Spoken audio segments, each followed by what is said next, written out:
Bruh, what are we witnessing, guys? What is happening? The Boston Celtics go on this little Western Conference road trip on this back to back, and we see a little bit of a reminiscence of what happened just last weekend as the Celtics go out strong and win the first matchup, but fall short in the second one. And the Celtics do that once again versus this Los Angeles Lakers team here tonight. And we're going to be breaking down all of that and more on this episode of Celtics Digest. I'm Bruce Velez, and you guys have been absolutely fantastic showing your love and support. I want to let everyone know that we did hit our goal of 6,000 subscribers today, which has been absolutely fantastic. I can't thank you guys so much for showing your love and support in the comment section, hitting the like button, hitting that subscribe button, and really being supportive on the channel. It truly does mean the world to me as I try to reach my goal here, and you guys have been absolutely fantastic. So thank you so much. Every comment that I read has been super appreciative, and I just can't thank you guys enough. Without further ado, let's dive in and let's get into this. And as you guys can tell, man, it's just absolutely ridiculous. We saw the Boston Celtics go on this Western Conference road trip and get on a hot start, beating the Golden State Warriors by 40 points on Monday on MLK Day.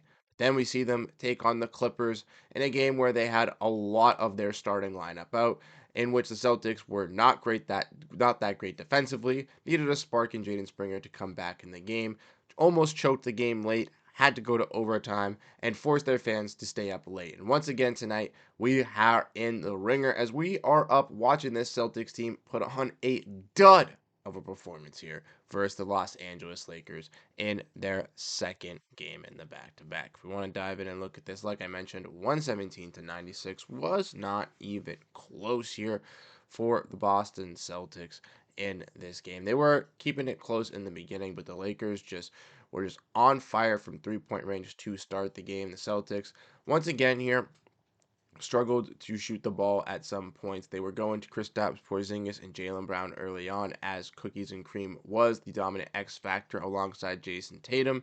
But if you want to look at the scores after that, Jrue Holiday, total of 3 points. Derrick White, 3 points. Now, obviously, some of these other guys on the bench scored some points. We saw Springer get some late game action. He got 10 points. Peyton Pritchard had 7 after that. But for a majority of this game, Jayson Tatum, Kristaps Porziņģis, and Jaylen Brown were the only Celtics players to have more than 3 points on this roster. There was one point where Luke Cornett had 4 and most of them had 3. But before the Celtics basically waved the white flag in the fourth quarter, it was just those 3 guys. And Jayson Tatum realistically didn't really start showing up late into that second half. And the Celtics ultimately did have some points in this game where it was close. They could have, brought this game and swung their momentum in their favor. But once again, they run into the same problems over and over and over again, as we see with the Boston Celtics, as free throws have been something we have been talking about since last year. Last year, going into the playoffs, the Jays cannot miss the free throws, cannot miss clutch free throws, cannot miss crucial free throws, fourth quarter free throws. You cannot miss them. And what do we see? That happened to be a curse. We see it linger into the playoffs. We see it kind of harm some things for the Boston Celtics, make games closer, make things look scarier than what it needs to be. And then they win the championship. So Celtics fans go, it's okay. You know what? We're fine with it. But maybe that thing will be erased going into next year. Guess what, ladies and gentlemen? It is still here. I saw it with my own eyes on Saturday night at TD Garden, seeing guys like Kristaps Porziņģis miss 2 sets of free throws. We see with Jayson Tatum and Jaylen Brown tonight miss back-to-back 2 sets of free throws, 4 consecutive free throws, which would have given the Boston Celtics a little bit of momentum there, would have been able to cut the lead down to 8. But no. You miss 4 free throws. You allow the Lakers to go on a 12 to something run, and that allows them to come back and just take out that lead and just bury you before you can even get into the fourth quarter, guys. It's just absolutely insanity. And the excuse in the last back-to-back was, oh, you played Al Horford and you played Kristaps Porziņģis. You didn't have neither of them going up against Onyeka Okongwu, who's a dominant big. Neemias Queta didn't look that great in that contest, and you played him late. That was the main concern.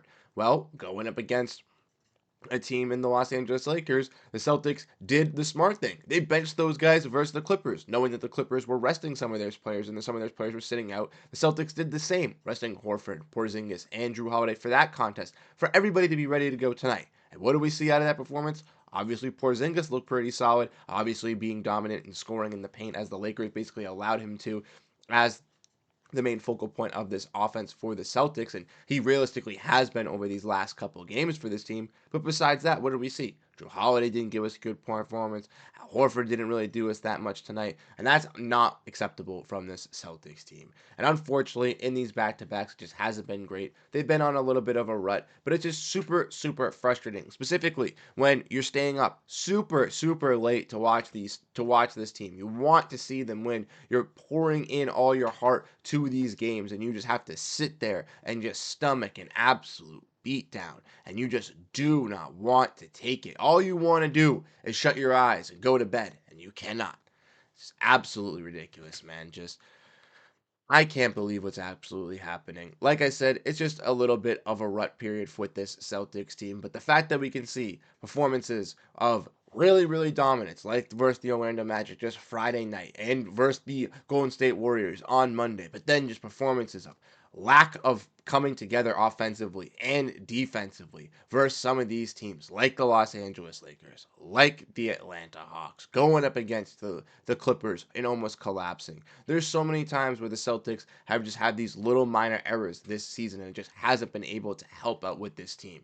And it's just not looking great. And unfortunately for the Celtics tonight as well, we got to see guys like LeBron James be able to score all over Luke Cornett. And I love Luke Cornett. He's been doing solid for this Celtics team, but unfortunately, it's just very matchup dependent with this Celtics squad. You have some nights where you got to run with Kata. We don't run with Kata. You got some nights where we run with Luke. You don't run with Luke. And I realistically don't know what's happening with this Celtics team. Like I said, they're just in a little bit of a rut, but I'm just severely frustrated, sleep deprived, and very, very irritated with how they perform on these back-to-backs, specifically for the fact that they arrested Horford, they arrested Holiday, they arrested Porziņģis for this moment. I was expecting the Boston Celtics to come out here, have no worries versus this Los Angeles Lakers team, as they had a little bit of a shaky start to their season so far. But unfortunately, the Boston Celtics were the one that bit the pill tonight, as they took the L here at Crypto.com Arena. But let me know your guys' thoughts down below in the comment section, how you guys ultimately feel about this Celtics loss. Like I said, it's very, very disappointing that this team just could not convert on some turnovers, on the free throws tonight. Very physically, we're going into the paint, but just could not buy any realistic basket through a majority of this contest, unless it was Jayson Tatum, unless it was Kristaps Porziņģis, or unless it was Jaylen Brown. There was a stat at one point where Al Horford, Peyton Pritchard, I believe Derrick White, and Jrue Holiday were 3 for 20 from the field at one point, and that just cannot happen. Like I said, let me know what you guys think down below in the comment section, how you guys ultimately feel about this Celtics team, and I'll catch you guys in the next one. Have a great rest of your night, and go Boston Celtics. Peace out, everyone.